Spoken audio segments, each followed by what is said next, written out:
Hello and welcome to the Mastery Transcript Consortium Virtual College Fair. My name is Jennifer and I am your facilitator tonight. We are really excited to have you participating in this event. We have some fantastic schools with us today. Each of them will have 6 minutes to share some sneak peeks about their institution, but they're going to be here for the entire session to answer questions. Before we get started, I have a few housekeeping announcements to share with you. Your camera and microphone are off, so the panelists cannot see or hear you. However, you can use the Q&A button on your screen to type your questions at any time. You can direct questions to a specific school by including the name of the school, or you can leave a question for any and all of our representatives to answer if you're curious about something at all the schools that we have with us today. This is one of many sessions that have been happening as a part of this programming. We hope you were attending the earlier sessions and enjoyed those as well. This presentation, like all of the presentations in the program, is being recorded. They will all be available in the coming days at strivescan.com/mastery. Well, I'm really excited to introduce our first school to kick us off tonight. We're going to be learning a little bit about Bowdoin College.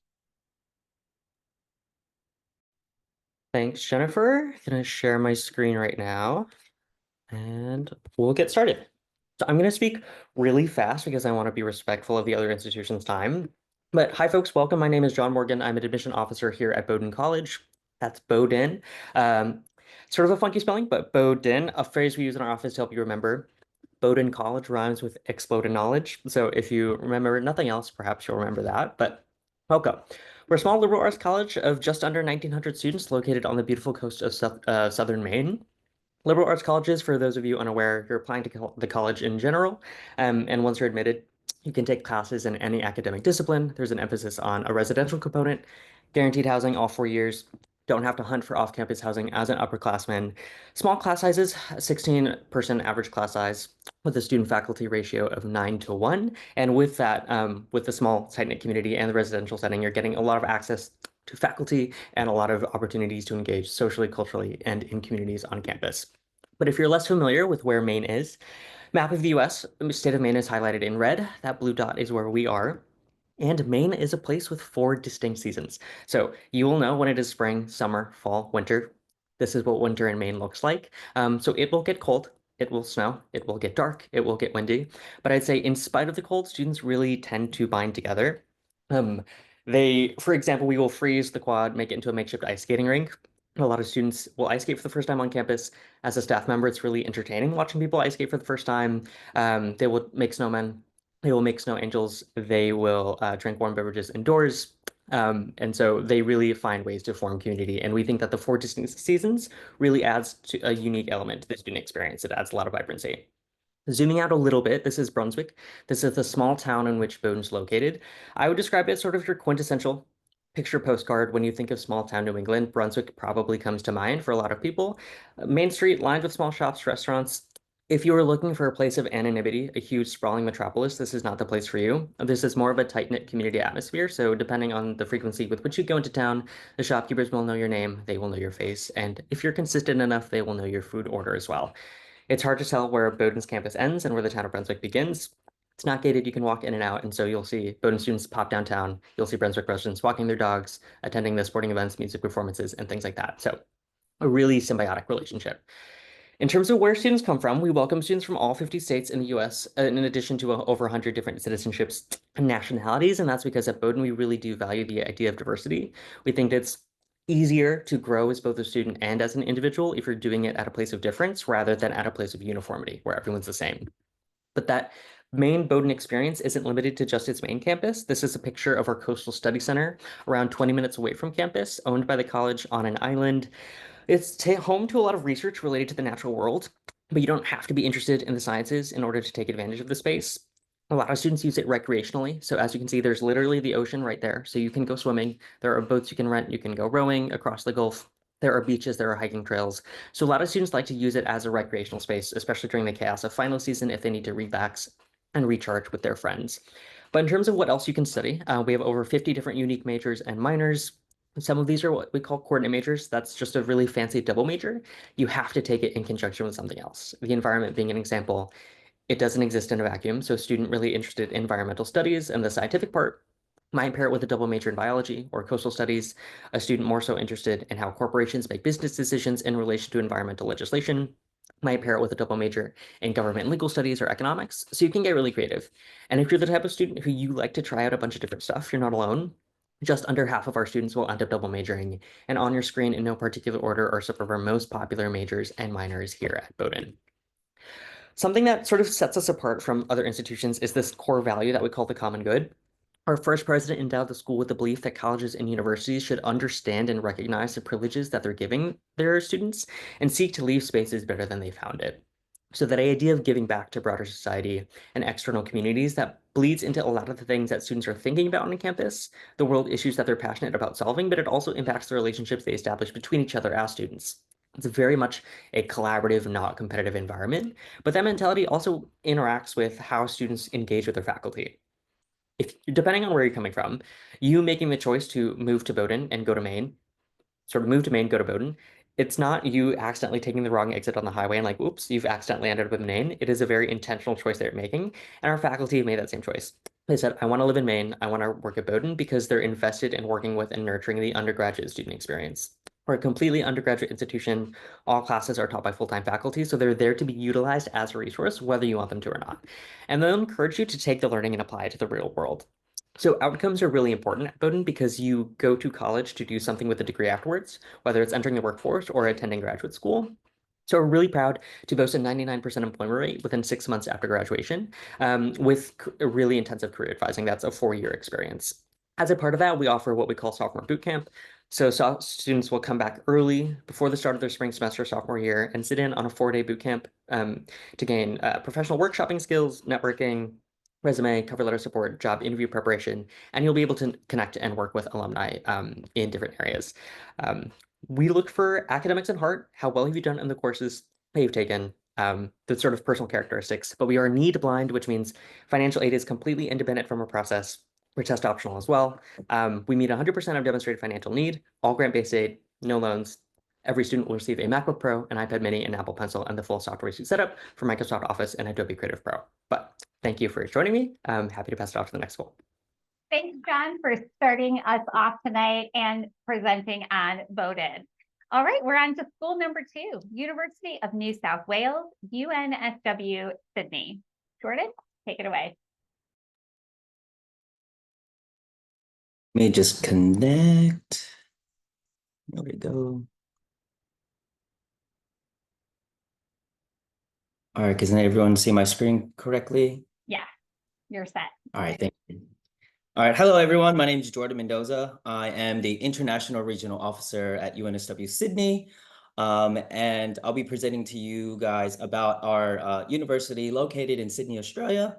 So hopefully, you get a little bit of a travel bug so that way you could explore the world outside of, wherever you're at. Let's see here. So a little bit about UNSW. So UNSW is actually ranked 19th in the world according to the QS rankings. And we're very proud about our university rankings that we have every year and slowly reaching up the ranks. Another thing that we're really proud of that we like to promote our students to be career ready, which is why Australia, our students in Australia obviously are the most employable students. We have many students that graduate and are ranked in the top 100. Our graduates also are earning top salaries, and we're producing more CEOs out of our university because we have our entrepreneur program and other things that our students have accessible to being career ready and going into either a reputable business, company, or organizations.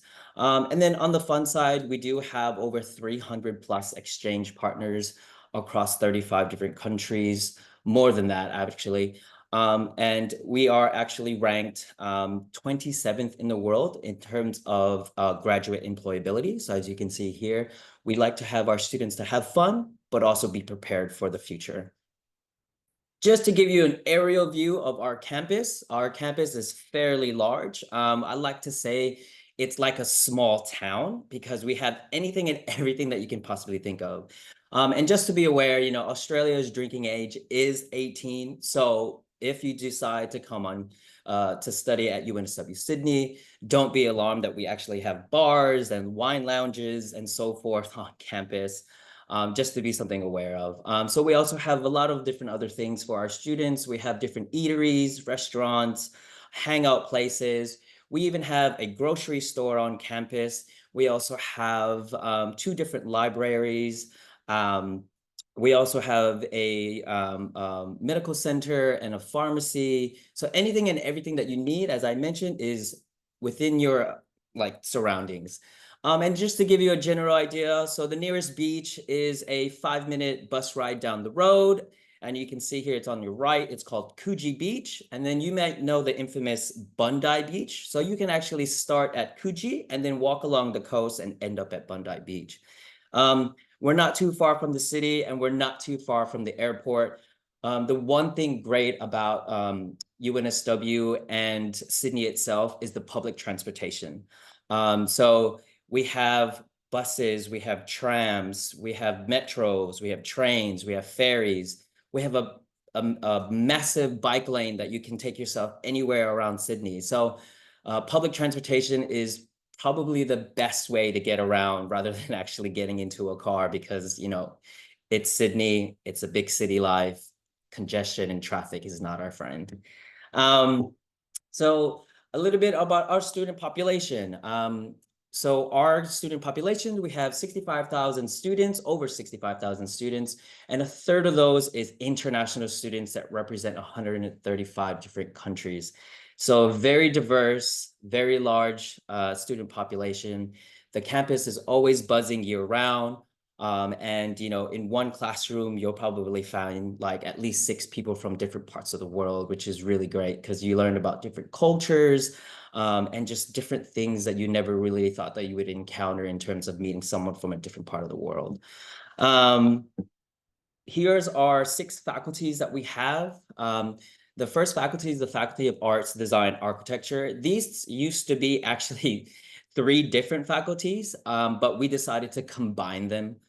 So you'll find all of your social arts, your design art, and your architecture, all of those different things. And then we have our business school, and then we have our engineering, medicine and health, law and justice, and science.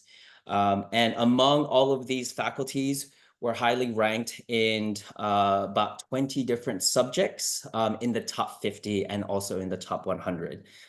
So we have a lot of our professors that are still within their field. So you'll be learning about things that are currently happening, you know, whether if it's in engineering, business, or research, or in health and technology and so forth of our coming times. So as I mentioned before, yes, we do love to have our students career ready, but we also like to promote their well-being, have some fun, get active, you know. And with that being said, we have what we call ARC, which is our student association. You can either do sports, volunteering, join one of our many clubs, or just join, you know, your health and wellness and sort of things.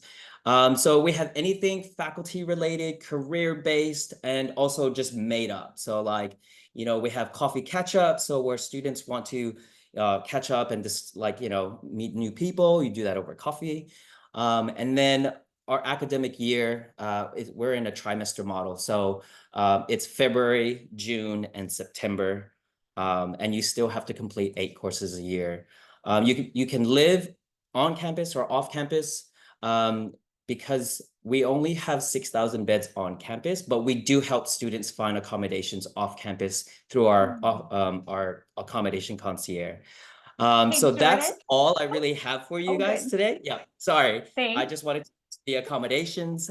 So that's all I have for you today. And hopefully that you guys have more questions and look forward to seeing, you know, new faces and so forth. Thank you. Thank you, Jordan, for presenting on New South Wales University in Sydney. All right, we're Yeah. on to school number 3. And so we're going to be hearing from Northeastern University. And while they're getting set up, I just want to remind all of our attendees to definitely think about questions for that Q&A box, and definitely add some so that you can get some more specific information about programs or activities that you are really seeking out about each and every one of these schools. So, and the Awesome. slide. Yeah, everything looks good, Aw- Kyle. You're set. Great. Thank you, Jennifer. I appreciate it. Well, good evening, good afternoon, good morning, everyone from wherever you're logging in from. My name is Kyle Flannery, and I'm an assistant director of undergraduate admissions here at Northeastern University. So at Northeastern, we are a mid-sized global R1 research institution, with that R1 designation being given to the colleges and universities with the largest level of undergraduate research. When I talk about Northeastern, there are really 3 pillars that really make Northeastern unique and students' experiences so beneficial during their time here. So the first one is our signature co-op program. I'll talk a little bit about the diversity of the community as well. And finally, the definition of us being a true global university and true global campuses. So talking about our co-op program, it is our bread and butter. It's our signature program. So our co-op program, we're the #1 ranked college university within the United States regarding internships and co-ops, according to the US News and World Report. And essentially what a co-op is, if you're not familiar, is it's a step up from an internship. So a lot of times, right, internships are 6 to 8 weeks, probably part-time, probably unpaid, maybe depending on the institution that you're interning at, maybe paid, it may depend. But the co-op is really that next level. So co-ops are full-time work experiences for 4 to 6 months with this organization. 100% of students in the class of 2023 graduated with at least 1 co-op, and just under 70% graduated with 2 or more. So you're looking at a full year's worth of full-time work experience before you're actually applying to full-time jobs, grad school, med school, whatever it may be in the next steps of your academic journey. And we also understand that it is a full-time commitment, so you will not be taking classes while you're on co-op, and in turn, you're not paying tuition while you're on co-op either. So outstanding opportunity to get that experience. Also, 98% of co-ops are paid as well. So not only are you getting that experience and really getting a leg up, maybe on some folks who've just done internships, maybe just research, but also probably making some money on the side as well, which is really, really important. Also, love talking about the diversity of the community. So we have students represented from all 50 states, 106 countries, and about 19% of the student population identifies as international. And our student body is just over 20,000 undergraduate students. So, and getting into more about diversity, we understand that we really take pride and we have a passion of instilling a sense of belonging within our students as well. So, and that's done in so many different ways, mainly through dialogue in residential halls and residential programming. We have over 500 student organizations, and a lot of them are affinity-based groups to really have that resource and that programming and that sub-community within the larger context of Northeastern. And also, we have 11 cultural resource centers located all throughout campus as well for students who are seeking more resources, more programming, and those are staffed by full-time staff members that are dedicated in their specific fields. So really trying to instill a sense of belonging within our community. And Northeastern, we're really unique in the way that we look at admissions, and we really are a global university. So a lot of institutions, you may just apply to one campus and then get your decision from that one campus. But at Northeastern specifically, we have what we call global network programs, and there are 5 of them. So you will be considered for all 5 global network programs, but you'll also have the opportunity to rank your top 3 within your application. So those global network programs are Boston. You can spend all 4 years at our campus in Boston. We've been in Boston for over 125 years, located really in the heart of the city, within the neighborhood of Back Bay.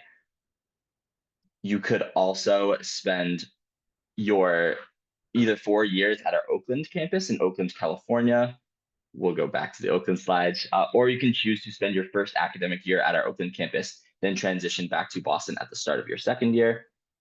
We also have our campus in London, England. If you're familiar with the city of London, it's right by St. Catherine's Docks, which is right down the road from many historical sites of the city. We have a London Scholars Program where students will spend their first academic year at our London campus, then transition to Boston at the start of their second year. We also offer a London dual degree program as well. So students have the opportunity to apply to our dual degree program either through the Common App or UCAS or on our website. They can apply and receive their UK degree in 3 years and then transition to Boston for your 4th year to receive your American degree as well. So 2 degrees, 4 years, sounds like a pretty sweet deal to me. I'm sure y'all probably agree, but really outstanding program for that. We also have New York City Scholars, which is brand new this year. We are in the process of acquiring a campus on the Upper East Side of Manhattan. So students will spend their first academic year at that campus in New York, then transition back to Boston at the start of their second academic year. And then finally, we have our NUN program. And this has been going on for almost 20 years, where we partner with about 10 to 12 global universities, where our students will spend that first academic semester at that partner institution, then transition back to Boston at the start of their second semester of their first year. So really outstanding ways to get experiential learning opportunities during your undergraduate time, up to a year's worth of full-time work experience, and also living and learning in a global setting and at one of the most diverse colleges and universities in the United States. Thank you so much. If you have any questions, feel free to contact me after, throw anything in the chat. Looking forward to talking. Thank you. Wonderful. Thank you so much, Kyle, for sharing Northeastern with all of us. We're moving on to school number 4, and that is going to be Kent State University. Cool. Let me get my presentation up. Cool. So that should be up now. Perfect. Well, thank you so much. I will go ahead and get started. There we go. David, do you want to go full? Oh, perfect. All set now. There we go. So welcome everybody from wherever you are around the world. My name is David Profusik. I am a senior admissions counselor at Kent State University, and gonna talk a little bit about that with y'all. So a little bit about Kent State. We are a large public R1 research institution in Kent, Ohio, which is roughly about 45 minutes south of Cleveland, about an hour 45 west of Pittsburgh, and then maybe about 2 hours or so northeast of Columbus, Ohio. So we're in Northeast Ohio is where we're mainly located. So R1 research institution, so lots of research potential happens on our campus, and it's at like the highest level of any other R1 research institution in the country. So if that's something you're interested in, that is definitely something that is super active on our campus. We have about a 19-to-1 student faculty ratio, so we try to keep those classes smaller, even though we are a larger institution at about around 24,000 undergrad students at the Kent campus in Kent, Ohio. Of the different classes and programs that we offer, as you can see, we have over 370 that you can choose from. Some that are of a particular note. We are one of the best fashion schools in the country and the world. I would definitely say probably about top 5 in the world in terms of, or in the country for fashion, then top 20 in the world. So that's one of our main programs. But aviation, architecture, interior design, nursing. We have a fantastic Master's of Library Science program. So all sorts of different options. And being a larger state institution, we have lots of other majors from the arts and sciences, the arts, public health, engineering, and everything in between as well. So lots of different options to choose from. A little bit about our campus. There's a big aerial shot. So it's definitely, I would describe it as a suburban campus, lots of open green space, lots of trees, not too far from cities, but not in the middle of a super rural area. So you sort of get that best of both worlds in many ways. We have 20 different residence halls I know you can stay in as a first-year student, so tons to choose from in terms of that. And lots of options near campus and everything for shops, restaurants, all within about 10 to 15 minutes walking distance of anywhere on campus. So tons to do close by as well. We have plenty of dining options available as well in terms of whatever you may be interested in. We have 2 full dining halls on campus, all you care to eat facilities. Any dietary restrictions you have, gluten, vegan, vegetarian, any food allergens, we have those options available to you as well, along with more like food court style dining options in our student center, all covered within sort of the meal plan and everything. So tons to choose from for food options for students on campus. I think it's working. There we go. There's tons to do on campus. So I guess one benefit too of being a larger institution is there's tons of organizations to join outside of your classes with your extracurriculars, including just general events going on campus. Everything ranging from club events, sporting events, festivals thrown by our student government on campus. Like some of the most like popular ones is we'll have Flash Fest where we bring in like big artists or comedians and stuff during like our spring or right after spring break, usually in April, for example. So there's always sort of like fun things to do on campus. Very rarely will you ever be bored as long as you stay as long as you don't keep yourself in like your room or something like that on campus. So tons to do.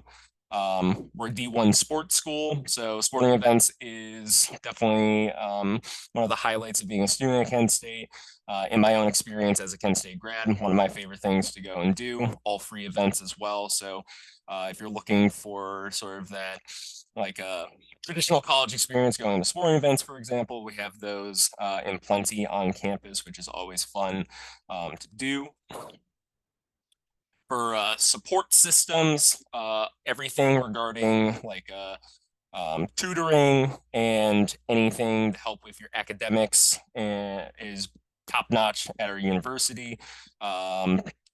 Everything ranging from drop-in tutoring, regular tutoring, if that's something you require for help with any of your classes, supplemental instruction sessions where people who've already taken the class and are basically working with the professor of the class you're in to help reteach that material to you to reinforce those sort of like concepts and everything.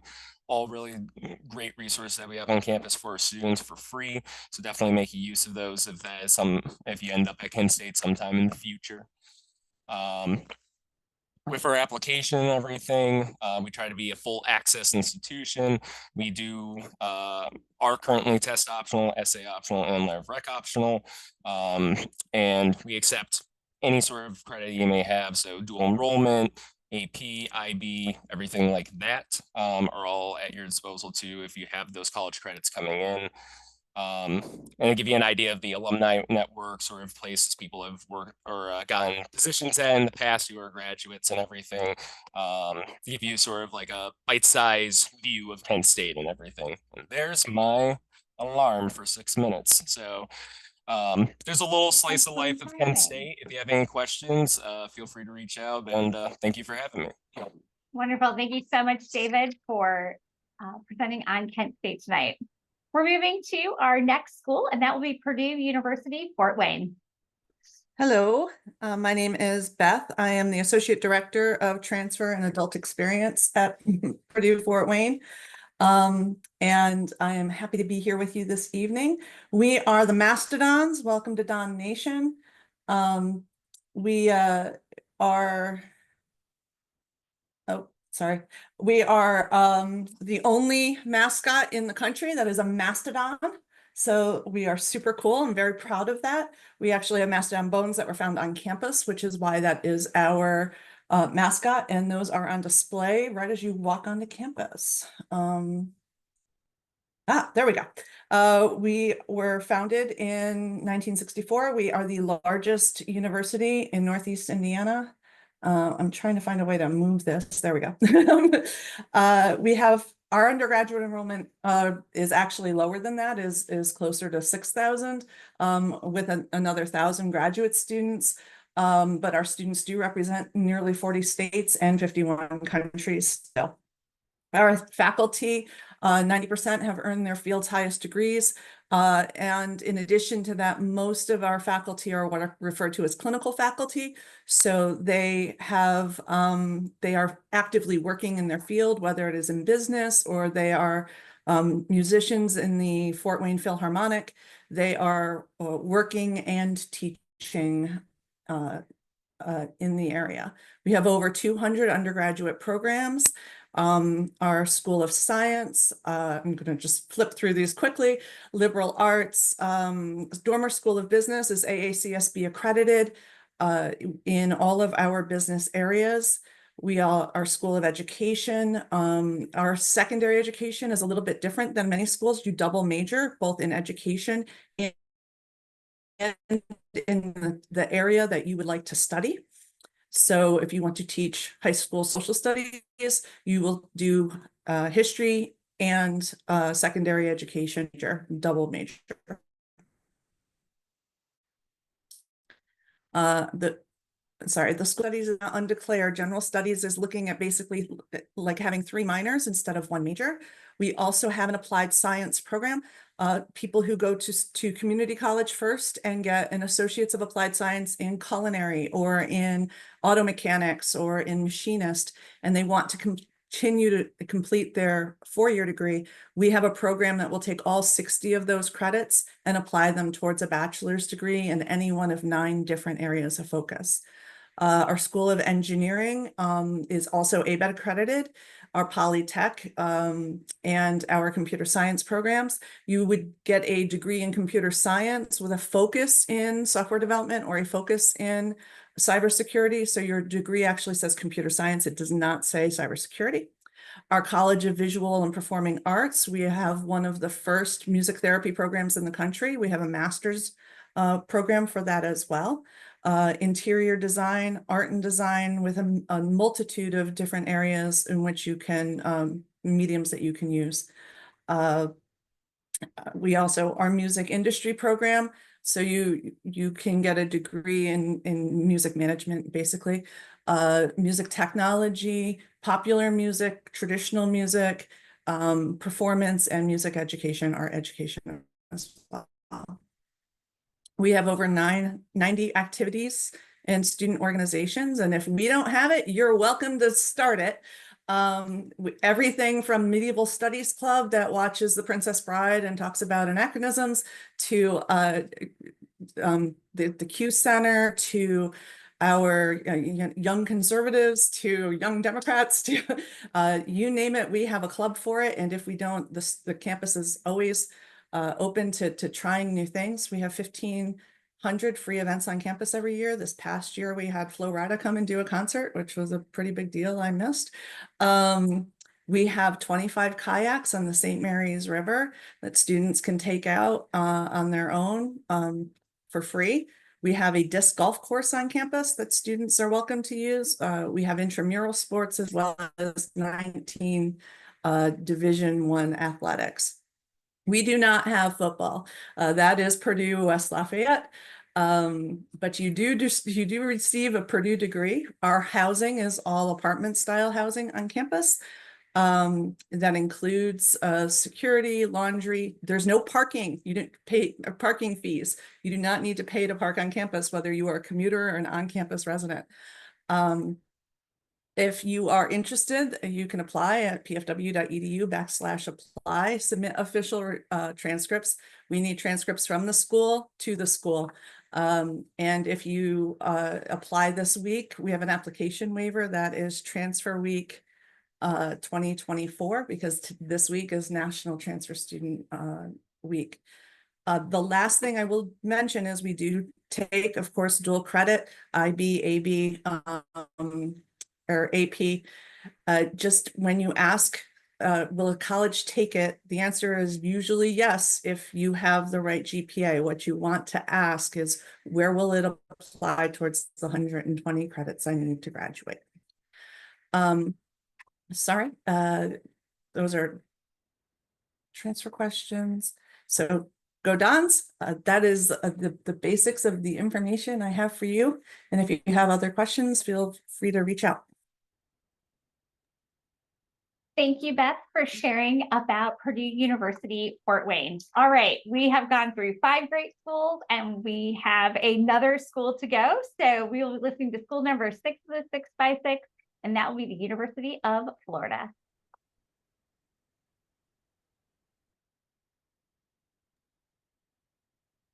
All right. Thank you, everyone, for joining tonight. My name is Colin Connery. I'm one of the associate directors for our in-state recruitment team here in Gainesville, Florida.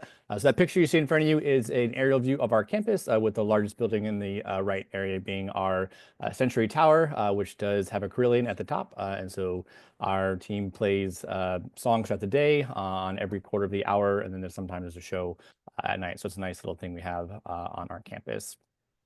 We are located in Gainesville, Florida. So we're about 2 hours from Orlando, about an hour and a half from Jacksonville, 2 hours from Tampa, about 5 hours from Miami. We do have our own airport. It does get you to Miami, Atlanta, Dallas, and Charlotte. So wherever you're going after that, you will typically have a connection on that, but it is a nice little way to get out of Gainesville if you're coming from out of state. We are a large major research institution. And we currently have about 38,000 undergraduates from all 50 states.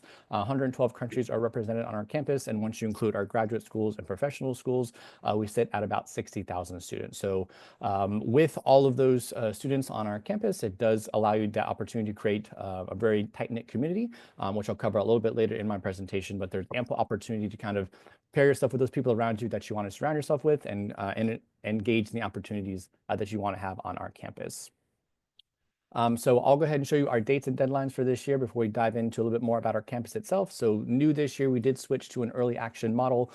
So we kept our deadline the same of November 1st, with the goal being to get those decisions out sooner to our students. So if you do apply for early action this year and meet that November 1st deadline, have all your materials to us by November 15th, you will receive that decision on January 24th. So as far as the materials deadline is concerned, what you'll need to submit to us if applying as a freshman is going to be your SAR, or the student self-reported academic record. So we do not need any transcripts up front. Basically, you will self-report your academic record throughout high school, and please make sure to leave all your courses as in progress for senior year.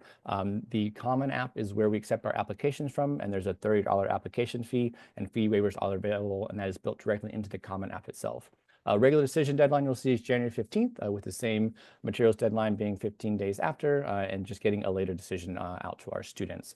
If you do apply for early action, there are a couple responses you'll see. You may see accepted, you may see denied, and we have a new decision deferred this year. So it is possible if you apply early action that you may receive a decision actually in March, because we just want a little more time to look over that application for you. We do review holistically at UF, so we're taking a look at both your academics and non-academic activities. So we do place a high emphasis on your high school grades and your rigor of schedule, as well as what that recalculated academic GPA is. So we do give additional weighting for students taking honors courses. That's an extra half point, or pre-AP or pre-IB or pre-Cambridge courses.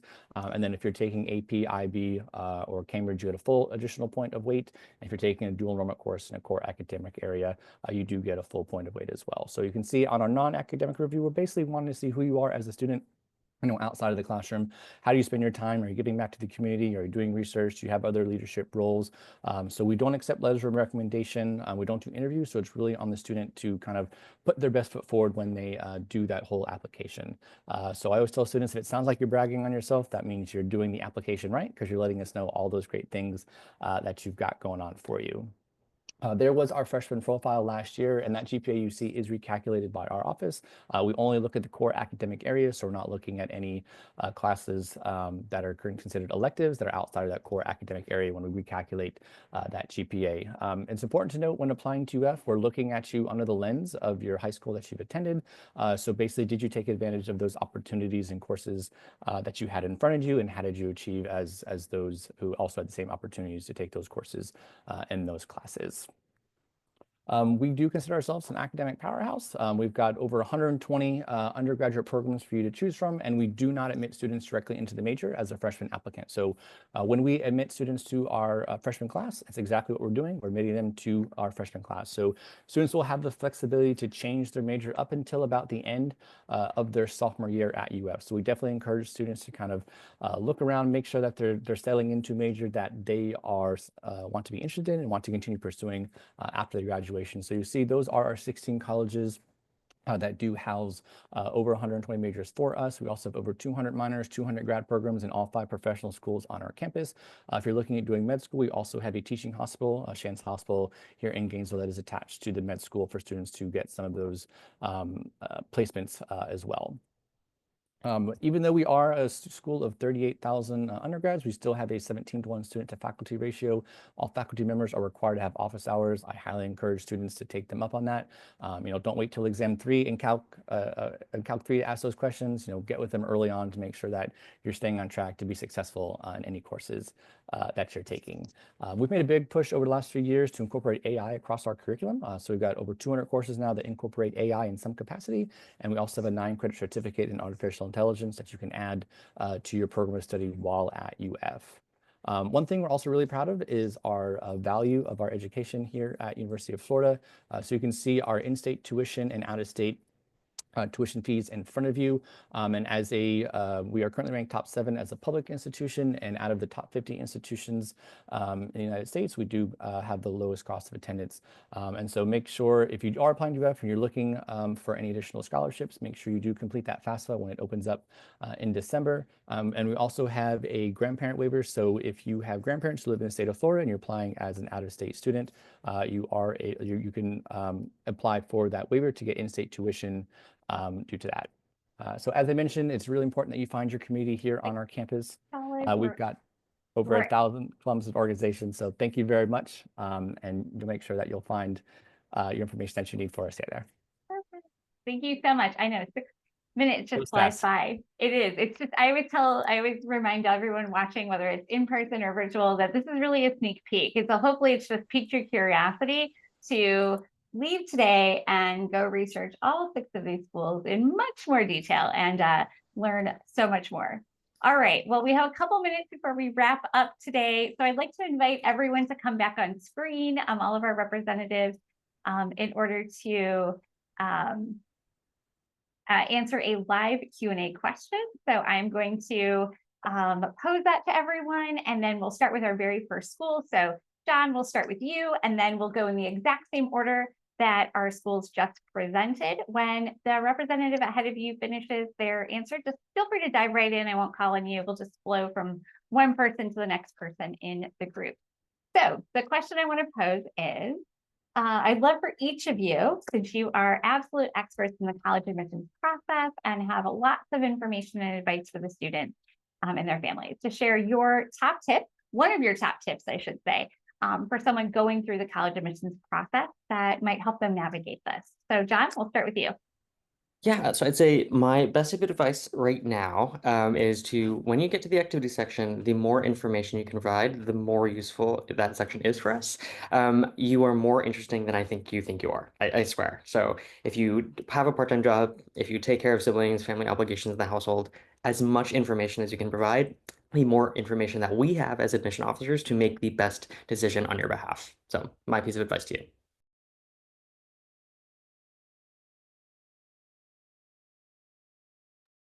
Jordan, you can go ahead. So I just noticed that I'm the only international school here. For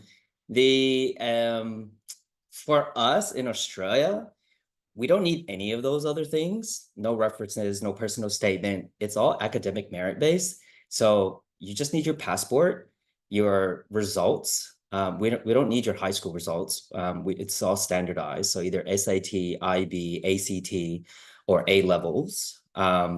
And then we convert that into a Australian rank. And then that's it. So save your personal statements for the scholarship applications, but in terms of admissions, it's just passport, results, and application online. That's it. Awesome. My piece of advice, I think as you go through this process, wherever you are, sort of building your list, finalizing applications, whatever it might be, whatever you do, make it official, right? There's so much information online that you can find through different sources and things like that. Go visit campus, go sign up for a webinar. The best way to really have that experience is to have it come direct from the university and really make those connections and show your interest that way. So my biggest piece of advice is whatever you're doing, make it official. My biggest piece of advice, and kind of the echo off of that a little bit, my biggest is whenever I do presentations with students is always to go visit campuses that are on your short list to see if you can see yourself there for years and if you'll be happy there and everything like that. Because every school's got great things about them. And you won't necessarily find that fit unless you go and see it for yourself. So like find the time, find the ability, and like definitely go check out those campuses because like some places you might not be so interested in until you go visit, and then you're like, holy cow, this is amazing. So definitely do that for sure. And I'll actually piggyback off of that. I already gave my credit like spiel, ask how it will apply towards my graduation, not whether we'll take them or not. But I say visit twice. Visit the campus, apply. This is where I really want to go. You visit a second time. I made all of my children do that because sometimes that second visit is not as shiny as the first one. And you visit twice. Make the effort, visit twice. This is a huge investment, and you wouldn't buy a car without driving it. You shouldn't buy a college without visiting it. Yeah, I echo everything that was shared from my colleagues here. For me, definitely get on campus. Go direct to the source. And look up different clubs and organizations that those schools have. See if there's something that's going to support you outside of what you're studying in the classroom. If you're looking at research, see what current things they have in place for those students and how you can get involved and what that process looks like if you're interested in doing that. These were all great tips. I hope that between the presentations and this information that everyone watching, whether virtual or here tonight with us, that what you're also seeing is that these admissions representatives and all their colleagues are really here to help you, and they're welcoming, and they want to answer your questions. They want to help you get to know each of the campuses and what you're looking for and what does that look like at their school. So please don't be intimidated or just think they're scary people off in an office reading applications. They are really here to get to know you and work with you and connect you. So please take advantage of that. And I hope that's also something you're taking away from today. All right, well, we have reached the end of our time together. Thank you to our representatives for sharing about your schools, not just those facts and figures, but even in the 6 minutes, we can see the energy, the excitement that you have for the students' opportunities on your campus, both in and outside the classroom. Thank you to everyone who attended. We hope that you enjoyed this presentation as well as any of the other presentations you have attended as a part of this college fair. This is the last session of the event. But don't forget, you're going to be able to find this session's recording as well as all of the other session recordings at the same place where you signed up, strivescan.com/mastery. We hope you have a great school year and all the best in your college application process. Have a great night, and thanks again. Bye.